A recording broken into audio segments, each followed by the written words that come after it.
Bien-aimés frères et sœurs en Jésus, la grâce, la paix et la miséricorde nous sont donnés de la part de Dieu le Père et de Jésus-Christ, son Fils, notre Sauveur. Amen. Pour notre méditation de ce jour, nous allons lire dans 2 Corinthiens, chapitre 13, le verset 13. Et pour nous y introduire, nous chantons le cantique « Mon cœur joyeux, plein d'espérance ». Mon cœur joyeux, plein d'espérance, s'élève à toi, mon Rédempteur. Daigne écouter avec clémence un pauvre humain, faible et pécheur. En toi seul est ma confiance, en toi seul est tout mon bonheur. Le jour je suis sous ta lumière, la nuit je repose en ton sein.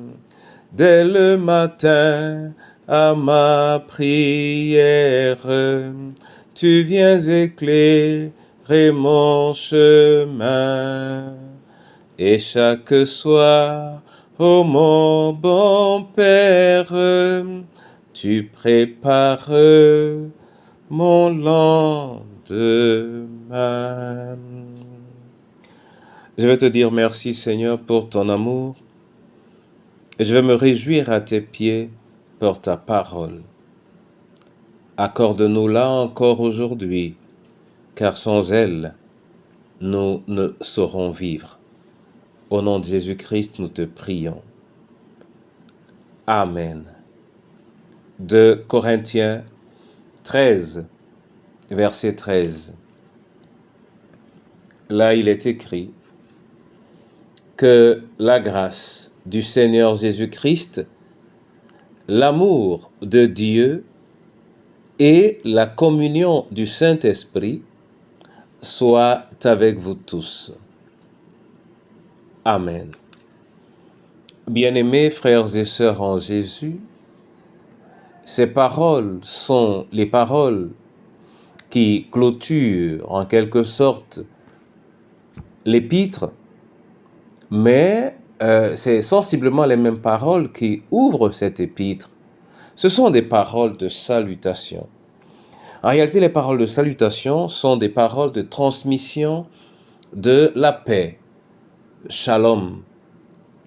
Et l'apôtre ici voit donc dans la réalité de la paix, la grâce du Seigneur, l'amour de Dieu et la communion du Saint-Esprit.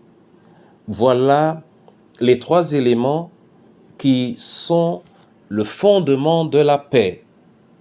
La paix de l'homme, la paix du chrétien, et qui a la chance de connaître Dieu à travers Jésus-Christ. En dehors de ceci, nous ne pouvons trouver la paix nulle part ailleurs, car le monde est incapable de nous donner la paix. Alors mon frère, ma sœur, lorsque tu veux être en paix, de quel côté regardes-tu? Est-ce du côté de ta santé physique? Est-ce du côté de l'importance de ta bourse? Est-ce du côté du pouvoir que tu peux avoir sur les hommes ou éventuellement sur les choses?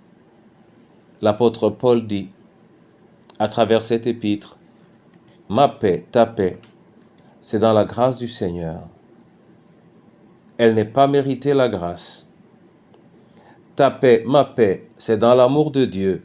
C'est par elle que nous existons. Ta paix, ma paix, c'est dans la communion du Saint-Esprit. Alors, qu'il t'accorde la grâce, qu'il m'accorde la grâce, après l'amour de Dieu qui m'a créé et qui t'a créé, après la grâce du Seigneur Jésus qui nous a sauvés, de demeurer en communion au Saint-Esprit, afin que nous puissions marcher sur le sentier d'avance préparé pour nous en Jésus-Christ notre Seigneur et Sauveur. Amen. Je veux te dire merci, Père, pour cette parole qui nous rappelle l'importance de marcher et de vivre dans la communion du Saint-Esprit après que nous ayons été sauvés. Accorde à mon cœur, accorde à nos cœurs de reconnaître à l'Esprit la place qui lui appartient et qui lui appartient dans notre quotidien. Que ton Esprit soit notre soif. Oui, la soif du malade comme la soif du prisonnier, la soif de l'esseler ou de l'abandonner, la soif, oui, Seigneur, de celui ou celle qui vit l'expérience de perdre un enfant, la soif, Seigneur, du veuf, de la veuve et de l'orphelin. Entre tes mains, chacune de nos familles, qu'elle soit arrosée par ton esprit, notre pays entre tes mains et surtout ton Église. Oui, ton Église qui a été fondée par le Saint-Esprit et qui ne peut vivre que grâce au Saint-Esprit. Que cette place lui soit reconnue et qu'elle soit effective au nom du Père, du Fils et du Saint-Esprit. Amen.